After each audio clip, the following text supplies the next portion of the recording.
We're cooking on a lane.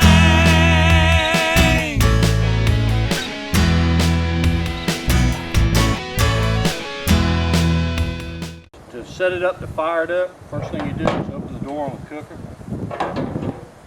open the damper in the smokestack, open all the pinwheel dampers, open the firebox damper door.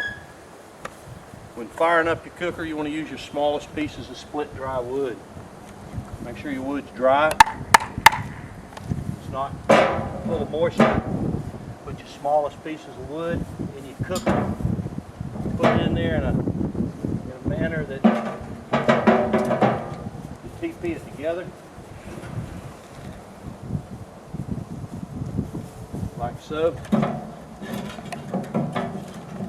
Along those lines. And then what you want to get a hold of is a propane starter.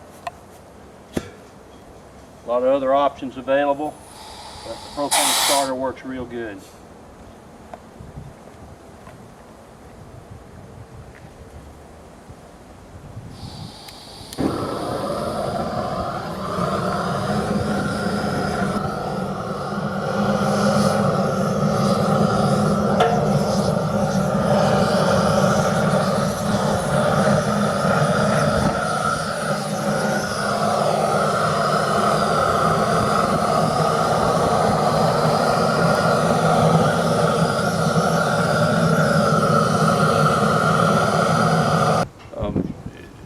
When it comes to lighting the wood up, the big thing to do is just build a big fire, whether you start with a propane torch or just some kindling or some lighter fluid, charcoal, anything you want to do to get it started. You're going to burn all that out before you get to cooking, so you don't have to worry about it too much as far as what you started it up with. You can use kindling. A lot of people go crazy when you hear fat lighter kindling, but you can use it, and it'll help you start your fire right up and get it rolling. The idea is to get the fire going, get the cooker hot, and it'll burn out any impurities and burn clean by the time you're ready to cook. Plenty of air so that you can get a real hot fire as quickly as possible. We're going to closing it up until it's ready. Right now our temperature is climbing on up 200 degrees. In a few minutes this grill will be 300 plus. Then we'll be ready to knock the fire down, and we'll have a good burning coals and embers, and it'll be time to start thinking about loading that meat on there. But not until you get your fire built and you get your cooker hot. A lot of people have a tendency to get the fire going, get some smoke going, close everything up and wait to see who's home. There's nobody home. It won't be until that cooker gets hot and ready to sear that meat.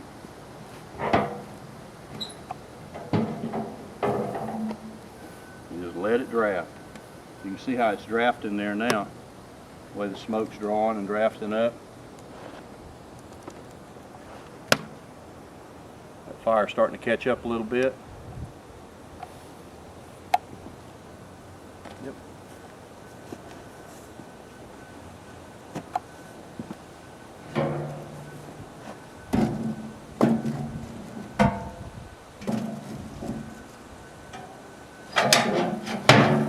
That's the open latch position right there, propped open over the latch. This is the open latch position right here. That way it's drafting real good. Your temperature will start to climb right on up. You notice from the smokestack the way that it's starting to suck its wind. It's drafting, and it'll just keep drafting and drafting until pretty soon it's drawing like a freight train. When you get past the smoke, get to some heat. And it'll be just clear heat coming out of here. It won't be a bunch of smoke. And that's when you're ready to cook.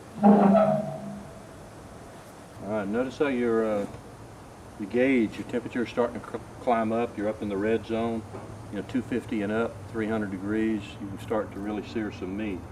Notice how your smokestack, a lot of smoke's gone away, and it's pretty much a clear heat starting to resonate out of it. Now you can start thinking about getting ready to cook. You're not quite there. You're going to go up past your cooking temperature and then drop into it from the top. That way when you load the meat on, it doesn't cool the cooker down, you have a recovery issue. This cooker will cook real fine when you throw some meat on it just by cranking the temperature up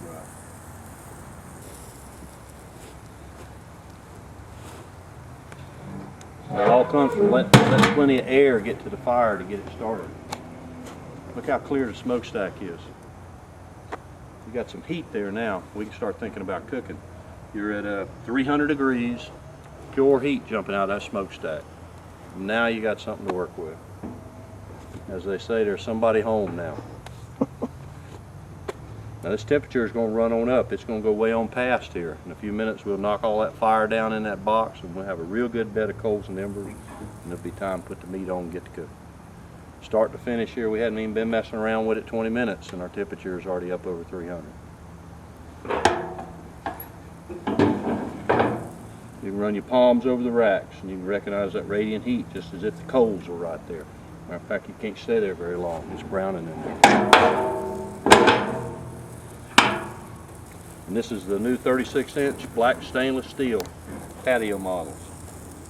They've won 2 Reserve Grand Championships in the last 3 weeks by some of the competition cooks on the circuit. Now, before we walk away from out here, this thing will be smoking like crazy. Now you do bring them down like that, but it's gradual. It's a slow process. You add a piece of wood during the cook, you pull it back a little bit. You slowly feather and bring back those dampers. You don't pull them way back and start to smoke. Now I just pulled them way back.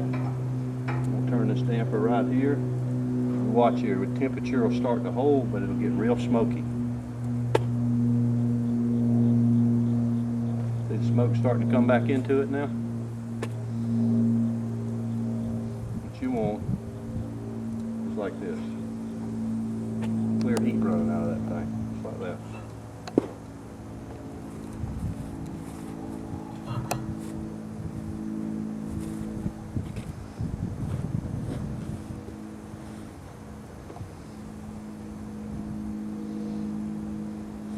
All right, now during the seasoning process and after the cooking, you'll want to clean your cooker. You do so by spraying water in, cleans it naturally. Get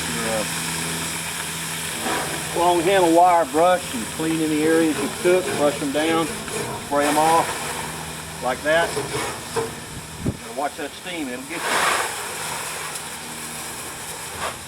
Now, see how all the debris runs right out where the grease runs out when you're cooking?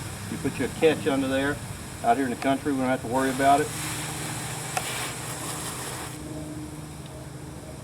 But that's how you keep a clean grill that's seasoned in oil and gives you that snappy, fresh result. You can't get it from rancid stuff laying in there from the last time it was cooked in. We're cooking on a line.